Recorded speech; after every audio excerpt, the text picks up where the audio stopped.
Hello, it's Hannah here from Physic Health Consulting. Today I am talking about herbs versus HRT for osteoporosis in particular.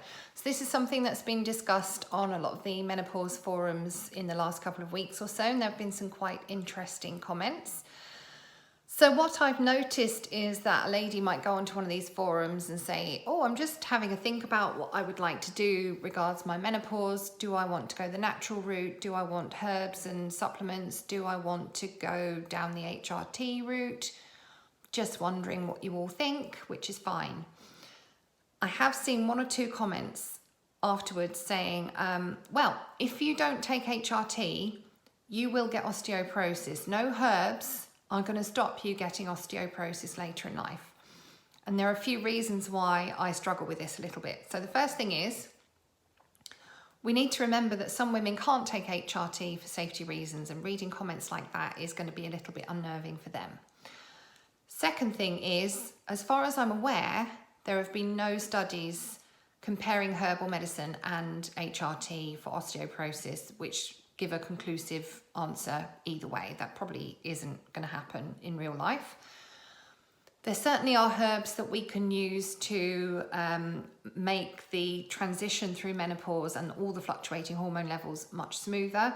And there are herbs that we use specifically to help protect bone density where that is likely to become a problem. The other thing we need to think about is what else we can do to help ourselves. So herbs are great, but they work a whole lot better in the context of our diet, our lifestyle, and all the other things we can do to help ourselves. It's not just a question of throwing herbs at it like you would throw a drug at it. You need to do a bit more than that to get maximum benefit. So let's look at how we were in 1965 when HRT first came to the UK versus our lifestyle nowadays. Well, in 1965, we carried less weight. Our bodies were much smaller because we were not carrying extra weight. Our diet was generally much better. We ate fewer processed foods. We were more active, so your bones will only ever be as strong as they need to be. If you're sitting down all day and not doing any weight-bearing exercise, your bones don't need to be particularly strong, and they won't be.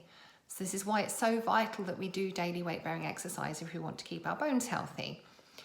We've become very phobic of the sun, so a lot of us are vitamin D deficient even in the warmer weather because we've been taught to put tons of sunblock on and keep ourselves safe from the sun. Actually, we need the sun to create the vitamin D, which holds all the other minerals into the bones and keeps them nice and strong. So you see, there's a lot more to this than simply, should I take HRT or not? If you have a particularly high risk of osteoporosis, so if there's a family history or a personal history, then yes, I would consider taking HRT, but not on its own. You'd need to combine it really with all the other things I've just mentioned, and that's where I come in. So doing all this stuff is actually quite easy, and you probably know most of it already. Actually being able to implement these changes and do them is a little bit more difficult for various reasons. So this is why I offer the health coaching, where I'm checking in with you every week and you're answerable to me, and I'm making sure that you put all these measures in place. If this is something that resonates with you and you'd like to have a chat about it a bit more, please do get in touch. There's probably a message me button up here or down here somewhere. Otherwise, you can go to my website and book yourself a free call there. So that's at www.physichealth.uk. If you've enjoyed this video and found it useful, I'd be really grateful if you could like and share it for me. I'm Hannah from Physic Health Consulting, and I will see you again soon. Bye.